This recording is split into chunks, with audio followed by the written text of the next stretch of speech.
The first thing I noticed was not the string quartet beneath the white lights, or the champagne flutes chiming across the stone patio. It was Clara Watson's thumbnail, pressing a pale crescent into the side of her index finger. Julian Mercer had her backed against a trellis of white roses, a folded licensing addendum tapping against her wrist each time he spoke. His smile belonged to the wedding. His voice belonged to a closed boardroom. Clara wore a tasteful floral dress that should have made her look at ease among the garden tables and candlelit hedges. Instead, her shoulders were held so still that the loose curls near her cheek moved more than the rest of her. Julian leaned closer. "Monday," he said. "After that, I suspend vendor approvals and the quarterly payout until we resolve the archive." The archive meant 15 years of Clara's illustrations, character studies, print plates, foreign editions, and unpublished concept work. Julian wanted a perpetual license to derivative works and secondary distribution. He controlled the partnership's production accounts, vendor approvals, and the payout that covered payroll at Clara's studio. Walking away was not simple. Her personal copyrights had been administered through the partnership for years. Some licenses named Clara as owner, others named the company as agent, and several international agreements blurred the distinction. A unilateral exit could freeze distribution. Her staff was paid from the same accounts Julian controlled. She did not have the cash for a lawsuit or a buyout. I had been invited to the wedding as counsel to the groom's publishing company, not as Clara's rescuer. But the addendum Julian held was an intellectual property trap, and the threat had just been made in front of me. That made the next step professional before it became personal. I set my sparkling water on a passing tray and crossed the patio. "Clara," I said, stopping beside her, "the photographer is waiting near the fountain." Julian looked at me. "We're discussing partnership business." "At a wedding?" he asked. Clara said, though her thumb pressed harder. Julian raised the paper. "A signature ends the dispute. A signature can also begin one." I said. The string quartet moved into a bright arrangement that made the exchange feel even more out of place. I turned slightly toward Clara. "Do you want me to correct Julian?" I asked quietly. "Or do you want us to look like a couple until we reach the gate?" Her eyes lifted to mine. "Until the gate." I offered my arm. She linked hers through it, light enough that I could have mistaken the contact for formality if her hand had not trembled once against my sleeve. "Excuse us," she told Julian. His smile disappeared. "We are not finished." "No," Clara said. "We are done for tonight."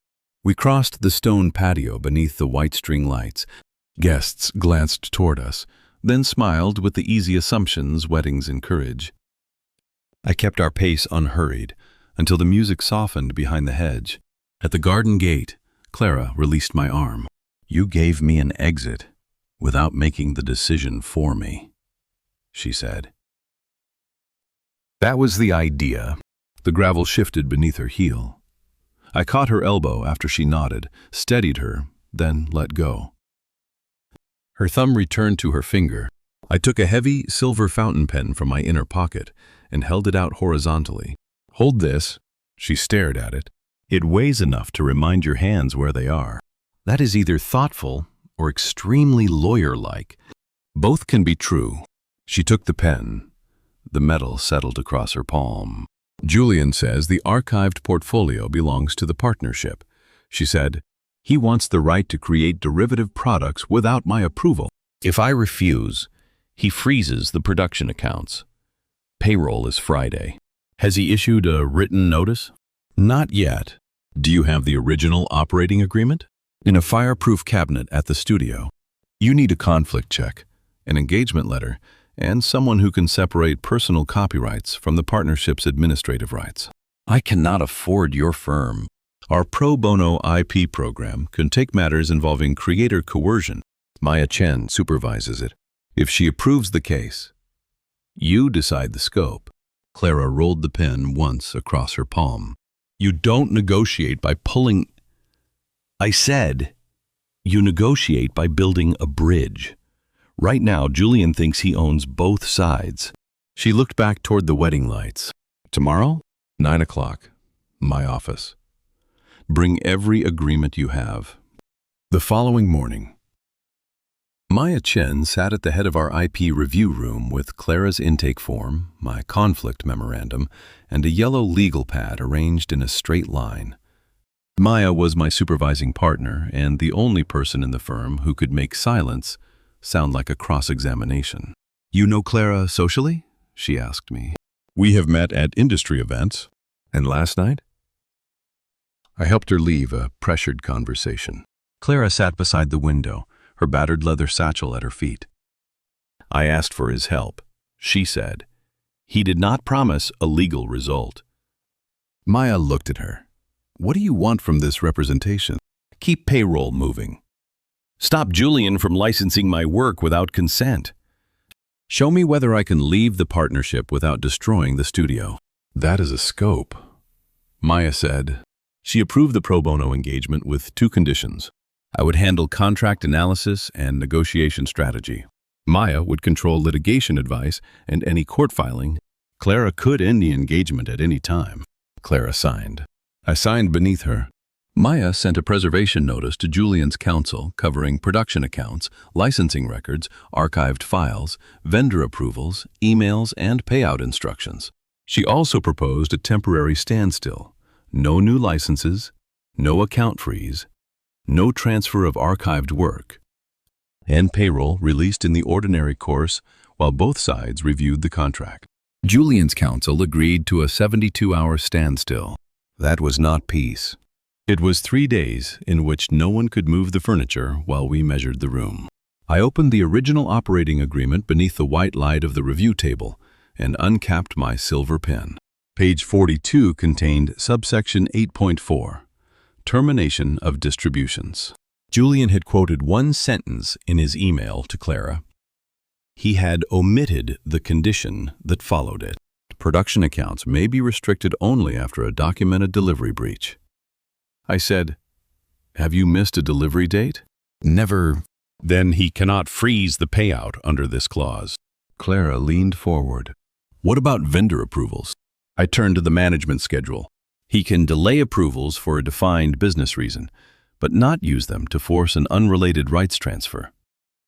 She looked at the margin notes. "You found that in 40 minutes?" "I found it because Julian expected you to read page 1 and panic before page 42. Her thumb started toward her finger. I slid the fountain pen across the table. She caught it. By late afternoon, the first deliverable lay between us. An annotated rights matrix separating Clara's personal copyrights, partnership-administered licenses, jointly owned assets, and disputed archive material. Maya attached it to the standstill notice. Declan's rights matrix separates Clara's personal copyrights from the partnership's administrative license. Maya said, "That makes the next step reviewable." Clara read the line twice. Then she placed a paper cup of black coffee beside my hand. "No sugar," she said. "You ordered it at the wedding tasting last spring." "You remember drinks from a year ago?" "I remember people who looked disappointed by dessert menus." The printer jammed while Maya was signing the final copy. Clara watched me open the tray. "Does your firm bill for combat with office equipment?" "Only when the printer is represented." Her laugh came out before she could stop it. That was our first practical win. Week 2 began beneath rainy office windows. Clara arrived with the operating agreement, 12 licensing binders, and a box of copyright registrations. I had cleared the long conference table and arranged labeled trays. She stopped in the doorway. "You built a filing system before I arrived." "I built options." "You alphabetized the options." Chaos is rarely improved by improvisation. The problem with preparation was that I often crossed the line between making choices easier and making them for someone. I had already drafted a buyout strategy. I'd also written a proposed statement Clara could use if Julian challenged her publicly. She found both in the binder. "This says I intend to continue the imprint independently," she said.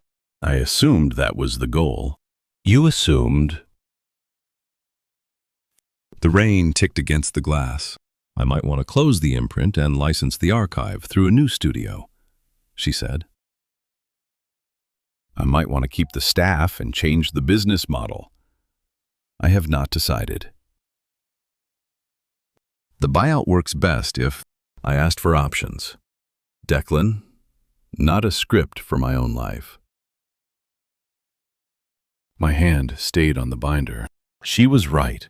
I removed the prepared statement, tore the decision tree from the front pocket, and replaced it with a blank sequencing sheet. 3 paths, I said. Keep the imprint, close it after an orderly transition, or sell administrative operations while retaining all creative rights.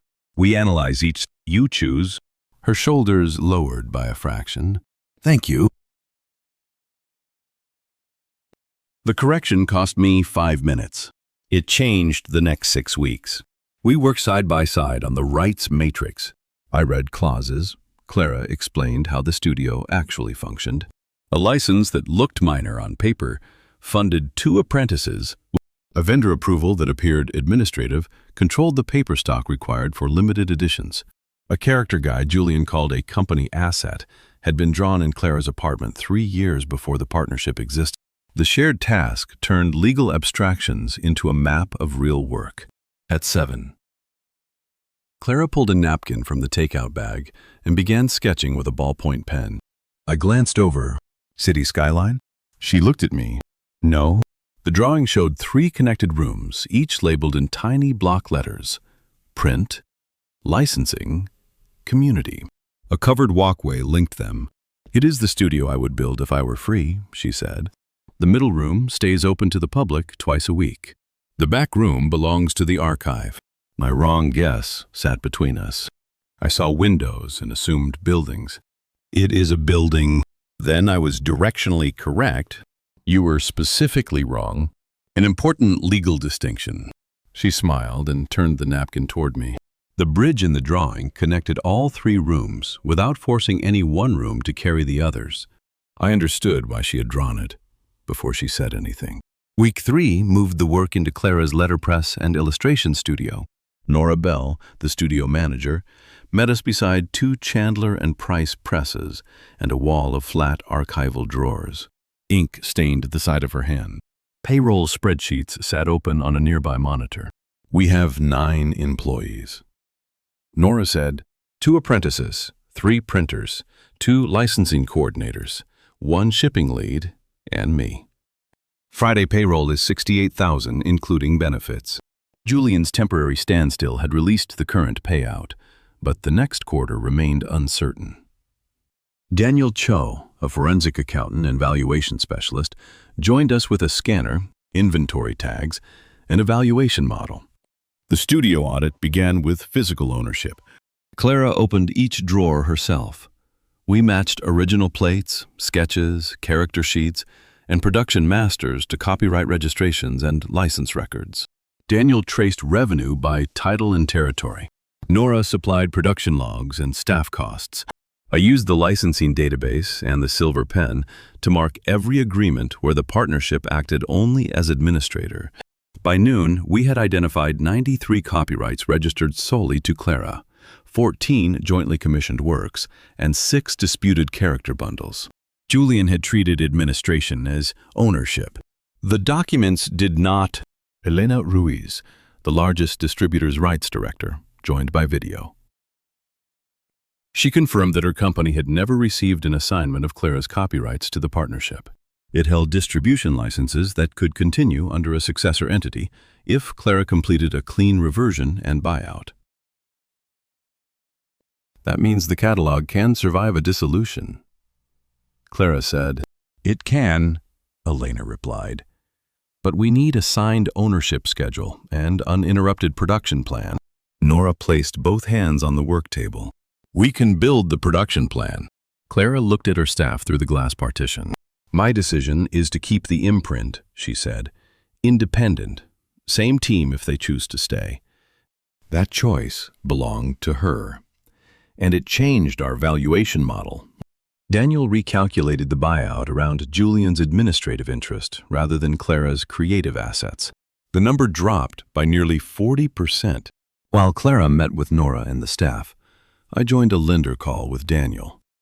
The lender asked who had built the post-dissolution workflow. Clara did.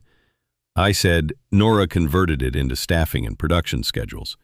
My role is limited to the rights structure. Clara was not in the room to hear the credit. She deserved it anyway. At 6, we celebrated the ownership schedule with cold sandwiches from the bakery downstairs. Clara placed a new ink cartridge beside my fountain pen. You wrote half the matrix with a pen that was scratching the paper. You noticed. You shook it 6 times. I was encouraging it. Threatening office supplies is not negotiation.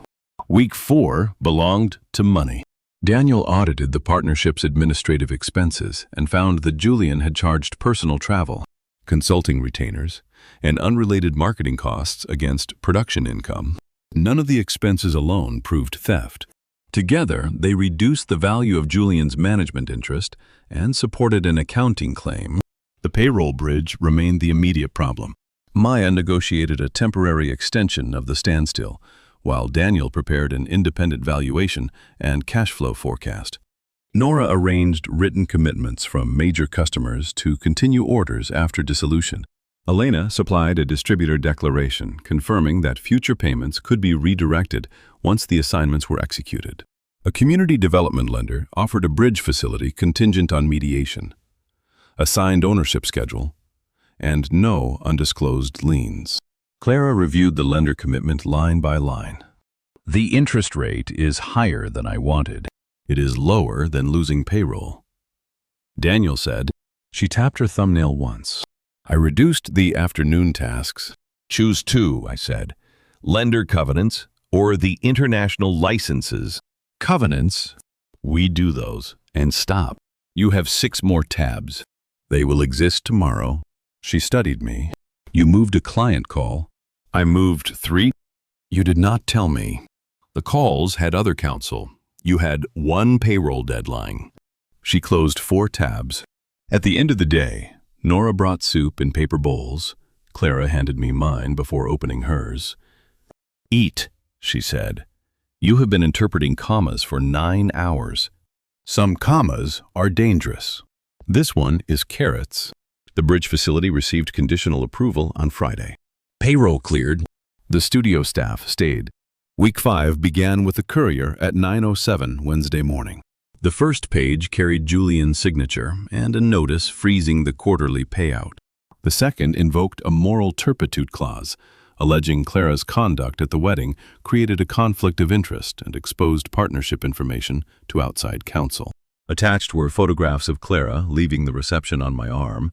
Julian had sent the notice to distributors and 2 trade publications. The accusation was designed to turn our fake couple exit into evidence of misconduct. Clara stood in the studio office with the notice in one hand and her phone in the other. Her thumbnail dug into her finger. The wedding story is already online, Nora said from the doorway. One blog says Clara hired her boyfriend to steal the archive. I read the notice once, then again. No file transfer evidence, no confidential attachment, no identified disclosure, only photographs and insinuation. Maya joined by video from court. Clara, she said, we have 3 paths. Send the counteroffer first. Seek an emergency standstill, or give you until tomorrow to review both. Clara placed the notice on the desk. Send the standstill tonight. I'll call my staff and authorize Daniel's audit update. Maya nodded. Public response? Not until we have distributor declarations and the wedding timeline. That was Clara's choice, too.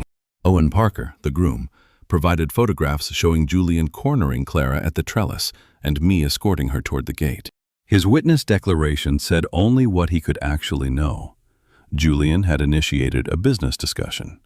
Clara had appeared uncomfortable, and I had helped her leave. Phone records showed no document transfer between Clara and me at the wedding. Elena confirmed the distributors had received no confidential information from me or Clara. The accusation had noise, but no bridge to proof. Maya filed for an emergency standstill, preventing Julian from freezing payouts or using the moral turpitude clause until mediation or court review. The court granted temporary relief based on the contract language, payroll harm, and absence of identified misconduct. Julian's notice could no longer stop the next payout. The trade story remained. Clara chose a short correction through the studio. No confidential material had been disclosed. The matter was under formal review. Production continued. She refused to publish personal details. Week 6 brought the first real fracture between us. I prepared a mediation speech for Clara. It was concise, well-sourced, and designed to leave Julian no room to redirect the meeting. I included the opening line, the rights demand, and the moment she should present the lender commitment. Clara found it in the evidence binder. She read 2 pages before closing the cover. "This is good," she said. "Thank you." "I am not using it." The office air conditioner clicked on. "Why?" "Because every sentence sounds like you. The facts are yours. The voice is not." I reached for the binder. She held it closed. "I need you to build the options. Declan. I need Maya to protect the filing. I need Daniel to verify the valuation. I do not need anyone deciding how I should sound when I end a partnership I built." The instinct to defend my preparation rose first. I let it pass. "What do you want from me?" "The clause map, the evidence sequence, then wait." I deleted the speech from the binder and the shared drive while she watched. Before leaving, I handed her the tabbed evidence file. "You choose the order." She opened it to the first blank divider. "Good." The next morning, she returned my calendar printout with every evening after 7 crossed out. "What is this?" "Your staff told me you have been working until midnight." "My staff is disloyal." "Your staff is concerned." Thursday stays clear. "You are protecting my calendar?" "I am protecting my lawyer from becoming useless." That sounds contractual. "It is a condition of continued cooperation." The joke landed. So did the care behind it. Week 7 focused on the independent buyout. Daniel finalized the valuation using cash flow, verified licensing income, Julian's administrative interest, and the expense audit. The lender issued a commitment letter covering the reduced buyout amount and a 90-day operating reserve. Elena prepared account unfreeze instructions and draft distributor acknowledgments. Nora completed the production plan. Maya drafted a dissolution agreement, unconditional copyright reversion, mutual release, and a narrow confidentiality clause that did not conceal misconduct or prevent truthful statements. Julian demanded a broader NDA and an ongoing derivative license. Clara rejected both in writing. Before the mediation, Maya required one final rehearsal in the firm's largest conference room. Not a speech, a sequence. Clara chose the order herself: rights ownership, payroll harm, valuation, future operations, then dissolution terms. She placed blank cards between sections so she could pause without looking lost. I sat at the far end with the technical exhibits. Maya played Julian. What if he says your new entity cannot operate without his vendor relationships? Clara opened Nora's production plan. Then I show signed vendor continuations and Elena's distributor declaration.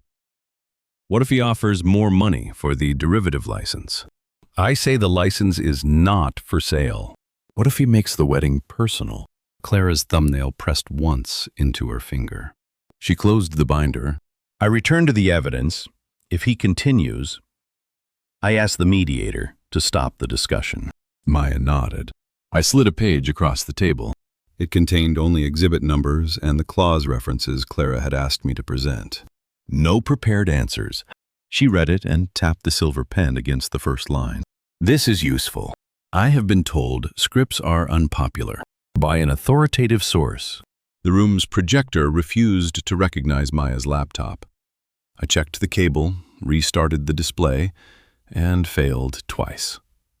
Clara looked at the blank screen. Should we retain independent technology counsel? Hostile equipment is outside my license. Maya found the input button under the table and restored the image. Neither of us mentioned that a litigation partner had solved the problem in 4 seconds. The laugh that followed loosened the room without weakening the work. At the end of the rehearsal, Clara rearranged 2 evidence tabs and handed the binder back. Now it sounds like me, she said. That was the only approval I needed. At the Mediation Center, I laid out the tools we would use: the rights matrix, Daniel's financial affidavit, the lender commitment, Elena's declaration, Owen's witness statement, and the draft assignments. Maya stood at the end of the conference table. Declan's rights matrix separated Clara's personal copyrights from the partnership's administrative license. She said, "That made the buyout enforceable." Clara turned the silver pen in her hand. I asked the final consent question. "Do you want me to open with the rights analysis, or do you want to speak first?" "Present the clause map," she said. "I'll end the partnership." Week 8 ended in a neutral mediation room with gray carpet, sealed windows, and coffee no one wanted. Clara placed the buyout binder on the table before Julian arrived. He entered with counsel and a new version of the addendum. "Sign this," he said, sliding it toward her. "You keep the studio. I retain a perpetual derivative license and 10% of international revenue." Clara left the document untouched. "No." His lawyer opened the moral turpitude notice. "The public record creates uncertainty." Maya placed the court standstill beside it. "The court found no identified breach supporting your freeze." Julian looked at me. "You manufactured this dispute so you could replace me." I opened the rights matrix. Subsection 8.4 permits restriction only after a documented delivery breach. Clara has none. The copyright schedule identifies 93 works registered solely to her. Distributor records show the partnership received administrative licenses, not ownership. Daniel's audit values your interest accordingly. Then I stopped. Clara opened her binder. "I am rejecting the perpetual license," she said. "I am rejecting the NDA language that hides the expense audit. I am exercising the buyout under the valuation confirmed by Daniel Cho and supported by the lender commitment." She placed the dissolution agreement in front of Julian. "My imprint continues under a new entity. My staff remains employed. The distributors release payroll when these assignments are signed." Julian's counsel whispered to him. He leaned back. "You cannot erase what I built." "I am not erasing your work." Clara said, "I am paying the verified value of it. You do not receive my future work as compensation for leaving." The room went quiet. She continued, "You will sign unconditional copyright assignments for every item on Schedule A. You will authorize the account transfer. You will withdraw the moral turpitude notice and issue a correction to the distributors. I will keep the settlement amount private, but I will not sign away my right to speak truthfully about the dispute." Julian pushed the binder away. "Then we go to court." Maya opened the filing folder. "That remains available." The mediator separated the rooms. For 2 hours, numbers moved and language narrowed. Julian gave up the derivative license. Clara agreed to a mutual non-disparagement clause limited to false statements. The expense audit remained available to regulators and tax authorities. The correction notice named no personal details, but confirmed Clara had not breached confidentiality. At 6:12, Julian signed the dissolution. At 6:14, he signed the copyright assignments. At 6:17, Elena released the account transfer instructions. Clara signed last. "The partnership is dissolved," she said. The sentence belonged to her. 3 business days later, the buyout funded. Copyright assignments were recorded in the studio's ownership schedule. Distributors redirected payments. Payroll moved into Clara's new operating account. My engagement transferred to Maya before anything personal changed. I remained available only for historical contract questions under her supervision. On Friday evening, Owen sent Clara a wedding photograph. In it, she was holding my arm as we crossed beneath the white string lights. Julian stood blurred beside the trellis behind us. From the angle of the camera, we looked less like 2 people escaping pressure and more like 2 people leaving together. Clara turned the screen toward me in the empty studio office. "We left a wedding together," she said. "What if they think we're dating?" I set the heavy silver pen on the desk. "Are they wrong?" Her thumb moved toward her finger, then stopped against the edge of the phone. "I do not know yet." "That is allowed." She looked at the photograph again. Dinner? Without a clause map? 1 page maximum. 6 months later. Clara's illustrated series launched in a converted gallery attached to the letterpress studio. White string lights crossed the brick ceiling. The napkin sketch had become real. Print room, licensing room, community room, all connected by a glass walkway. Nora ran the opening schedule. Daniel stood near the donor wall. Elena spoke with 2 booksellers. Maya arrived late and still managed to look as though the event had waited for her. Clara stepped onto the small platform beside a wall of original plates. She thanked her staff, distributors, lender, and legal team. Then she found me near the back. "And this is Declan Foster," she said, "the lawyer who helped me keep my work and my partner." The audience applauded. Afterward, she led me into the new studio office.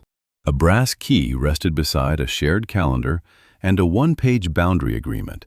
Legal matters went to Maya. Personal decisions required 2 signatures only when both of us wanted them to. Thursday evenings remained protected. No emergency contract talk after 8 unless payroll or safety was at risk.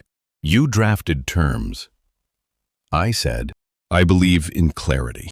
She uncapped the heavy silver fountain pen. The ink cartridge I had nearly exhausted during the rights review had been replaced. She signed the calendar first, then slid it toward me. I signed beside her. "No one pulled. We built the bridge from both sides."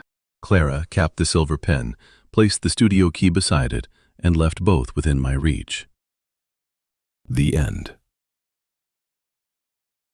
Closing thoughts. A fair partnership begins when each person keeps the right to choose the terms of their own life. Have you ever trusted someone more because they gave you options instead of a script? The green flag between Declan and Clara is consent supported by competence. He organizes the legal path without taking over her voice. She chooses the business strategy and ends the partnership herself. And both protect professional boundaries while sharing credit with the people who helped them. Please like and subscribe so we can share more stories like this.